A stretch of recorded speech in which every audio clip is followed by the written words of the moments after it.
अस्सलाम वालेकुम नाज़रीन। बरतानवी शाही ख़ानदान से वाबस्ता बहुत से दीगर मामलात की तरह शाही ख़ानदान में किसी की मौत के अफसोसनाक मौका पर भी रवायात और रस्म रवाज हावी रहते हैं और मुख्तलिफ तरह से अदा किए जाते हैं। इस वीडियो में हम आपको वो तमाम रस्मात से आगाह करेंगे जो मलका एलिज़ाबेथ दोम की मौत के बाद अदा किए गए थे। लेकिन उससे पहले अगर आपने अभी तक हमारे चैनल को सब्सक्राइब नहीं किया तो घंटी के बटन को दबाकर हमारे चैनल को सब्सक्राइब कर लें ताकि इसी तरह की इन्फॉर्मेटिव वीडियोस आपको मिल सकें। नाज़रीन, 8 सितंबर को मलका एलिज़ाबेथ दोम की मौत के बाद शोक का ऐलान किया गया था जो मलका की तदफीन के 7 रोज़ बाद तक जारी रहा। यहाँ हम चंद ऐसी रवायात की तारीख का तज़किरा करते हैं जो बरतानिया के शाही ख़ानदान में किसी की मौत के बाद अदा की जाती हैं, और इनमें से चंद रवायात वो हैं जो दुनिया भर में मशहूर हैं। शोक मनाने की पहली अलामत बरतानिया की सरकारी इमारतों और शाही ख़ानदान से मुंसलिक इमारतों पर परचम को सरनगू करने से मुताल्लिक है। परचम सरनगू करने का मतलब ये है कि परचम फ्लैग पोल पर 2 तिहाई नीचे तक उतार दिया जाता है। कहा जाता है कि इस रवायत की जड़ें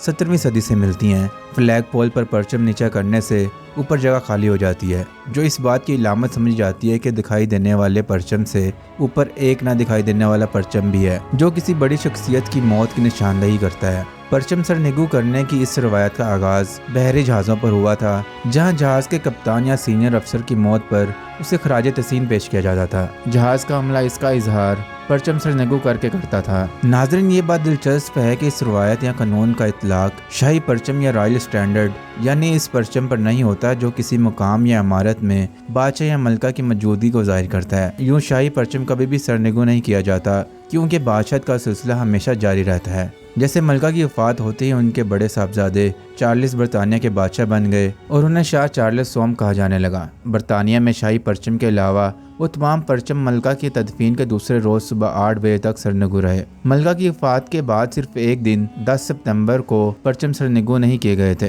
क्योंकि इस रोज़ शाह चार्ल्स की बादशाहत का बाकायदा ऐलान किया गया था। उस मौका की मुनासबत से 10 सितंबर को बरतानिया भर में तमाम परचम कई घंटों तक लहराए गए और बाद में इन्हें सरनगू कर दिया गया था। शाही शोक के साथ मुंसलिक एक रवायत तोपों की सलामी है। बरतानिया की अस्करी तारीख के मुताबिक उस रवायत का आगाज़ 15वीं सदी में उस वक्त हुआ था जब बरतानिया के बहरी जंगी जहाज़ किसी गैर मुल्की बंदरगाह पर पहुंचते तो उससे पहले जहाज़ पर लगी तोपों का रुख समुद्र की जानिब करके गोले बरसाते थे। उसका मकसद बंदरगाह वालों को ये पैगाम देना होता था कि हम जंग करने नहीं आ रहे और हमने अपने हथियार खाली कर दिए हैं। तारीख बताती है कि सन 1730 तक रॉयल नेवी मुख्तलिफ मौक़ों पर तोपों की सलामी देती थी। तहम सन 1808 तक शाही ख़ानदान और गैर मुल्की सरबराहान मुमलिकत के लिए तोपों की सलामी को लाजमी करार नहीं दिया गया था। किस मौका पर कितनी तोपों की सलामी दी जाती है इस हवाले से कवायद खासे पेचीदा हैं, जिसका इंसार इस बात पर होता है कि सलामी किस मुकाम और किस मौका पर दी जा रही है। सन 1827 में बरतानवी बोर्ड ऑफ ऑर्डिनेंस ने हुक्म दिया था कि अगर लंदन के किसी शाही पार्क या टावर ऑफ लंदन से शाही सलामी दी जाती है तो उसके लिए 41 तोपों की सलामी दुरुस्त होगी। लेकिन कुछ दीगर मौके और कुछ मखसूस मुकामात इस तादाद को बढ़ाकर 62 कर दिया गया था। मलका की वफ़ात और शाह चार्ल्स के बादशाह बनने के ऐलान पर दोनों मरतबा तोपों की सलामी दी गई थी।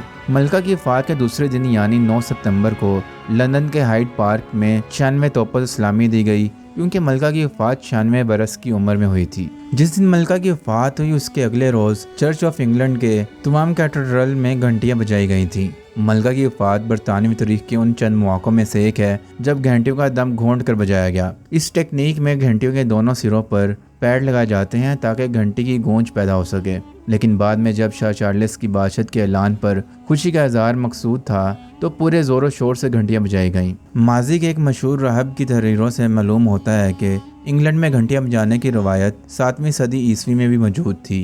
तहम शाही ख़ानदान के हवाले से घंटियाँ बजाने की एक ख़ास रवायत लंदन के नवा में वाक़िया विंटर्स कासल की है। इसका आगाज़ सन 1856 में क्राइमा की जंग के दौरान हुआ था जब सेबास्टोपोल के चर्च ऑफ अपोस्टल में लगी एक बड़ी घंटी को शाही महल लाया गया था। मलका की वफ़ात के एक दिन बाद ये घंटी भी 96 मरतबा बजाई गई थी। उससे पहले ये घंटी सन 2002 में मलका की वालिदा की वफ़ात पर बजाई गई थी। अवाम को शाही ख़ानदान के हवाले से कोई बड़ी खबर देने के लिए मसलन विलादत या मौत के मौका पर लंदन में वाक़िया महल के बाहर नोटिस लगाया जाता है। ये मुख्तसर ऐलान जिस कागज़ पर लिखा होता है वो लकड़ी के फ्रेम में होता है। शाही ख़ानदान में बच्चे की विलादत के मौका पर उस फ्रेम को पैलेस के गेट के अंदर सहन में एक ऊंची सुनहरी तपाई पर रखा जाता है, लेकिन शाही ख़ानदान में मौत की सूरत में ये फ्रेम गेट पर आवीज़ा किया जाता है। सन 1952 में जॉर्ज शीशम اور اس سے پہلے سن 1936 میں جارج پنجم کی وفات کا اعلان اسی طرح محل کے گیٹ پر نوٹس لگا کر کیا گیا تھا۔